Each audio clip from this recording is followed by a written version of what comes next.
আপনাদের প্রত্যেককে স্বাগতম বং বাংলা টিভি অফিসিয়াল ইউটিউব চ্যানেলের পর্দায়। আপনারা প্রত্যেকেই জানেন পশ্চিমবঙ্গ সরকারের খুবই গুরুত্বপূর্ণ একটি প্রকল্প রয়েছে, যেটার নাম হচ্ছে বার্ধক্য ভাতা। এছাড়াও রয়েছে প্রতিবন্ধী ভাতা, বিধবা ভাতা। এই সমস্ত ভাতার কিন্তু প্রত্যেক মাসে আপনাদের 1,000 টাকা করে ব্যাঙ্ক অ্যাকাউন্টে সরাসরি দেওয়া হয়।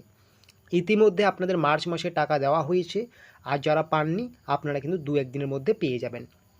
তবে এই বার্ধক্য ভাতা নিয়ে কিন্তু একটা গুরুত্বপূর্ণ আপডেট উঠে আসলো। সেই আপডেটটা কি সেটাই কিন্তু আজকে আপনাদের কাছে আমরা শেয়ার করব।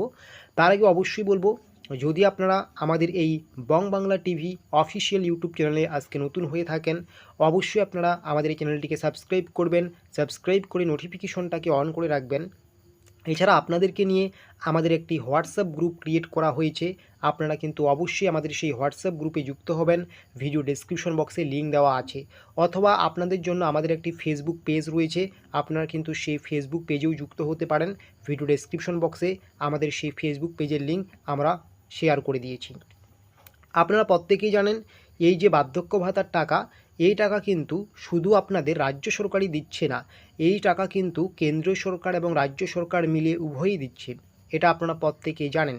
তো এবার কিন্তু কেন্দ্রীয় সরকার আর দিতে চায় না বার্ধক্য ভাতার টাকা। কাদের দিতে চায় না? যারা আপনারা দীর্ঘদিন ধরে লাইফ সার্টিফিকেট জমা করেননি, আপনাদের কিন্তু আর দেওয়া হবে না বার্ধক্য ভাতার টাকা। এই লাইফ সার্টিফিকেট জমা কিন্তু রাজ্যে অনেক আগে থেকেই শুরু হয়েছে, বিভিন্ন পঞ্চায়েতে, বিভিন্ন ব্লকে। তো আপনারা যদি না করে থাকেন তাহলে কিন্তু আপনি টাকা পাবেন না। কেন্দ্রীয় সরকার কিন্তু একটা অ্যাপস চালু করেছে, যদিও সেই অ্যাপসটা এখন আমাদের ওয়েস্ট বেঙ্গলে লাগু হয়নি, খুব শীঘ্রই লাগু হবে। আপনারা কিন্তু ডিজিটালভাবেও কিন্তু প্রমাণ করতে পারবেন বা প্রমাণিত দিতে পারবেন যে আপনি জীবিত আছেন বা লাইফ সার্টিফিকেট জমা করতে পারবেন। এছাড়া যদি আপনি ডিজিটালভাবে করতে না পারেন, আপনাকে কিন্তু এখন যেভাবে চলছে রাজ্যের ক্ষেত্রে, পঞ্চায়েত অফিসে বা ব্লক অফিসে গিয়ে কিন্তু আপনার সমস্ত ডকুমেন্টস নিয়ে আপনাকে সশরীরে হাজির হতে হবে। তবেই কিন্তু আপনি প্রত্যেক মাসে টাকা পাবেন, না হলে টাকা পাবেন না। প্রত্যেক বছরই কিন্তু এটা করা হয়, এই বছরেও কিন্তু এটা করা হচ্ছে। যারা আপনারা এখনও লাইফ সার্টিফিকেট জমা করেননি তারা কিন্তু অবশ্যই আপনারা আপনাদের ব্লক অফিস বা পঞ্চায়েত অফিসে ভিজিট করুন। সেখান থেকে যদি স্পষ্ট গাইডলাইন বলে দেওয়া হয় যে হ্যাঁ অবশ্যই এই ব্লকে বা এই পঞ্চায়েত অফিসের আন্ডারে আপনাকে বার্ধক্য ভাতার জন্য বা প্রতিবন্ধী ভাতা বা বিধবা ভাতার জন্য লাইফ সার্টিফিকেট জমা করতেই হবে বাধ্যতামূলক, তো করতেই হবে, না করলে কিন্তু আপনি টাকা পাবেন না। এখানে একটা যেটা সবথেকে বড় সমস্যা, এই বার্ধক্য ভাতা, বিধবা ভাতা বা প্রতিবন্ধী ভাতায় যে লাইফ সার্টিফিকেট জমা নেওয়ার প্রক্রিয়া, এটা কিন্তু একবারে সারা রাজ্যে চালু হয় না বা একবারে সারা রাজ্যে হয় না।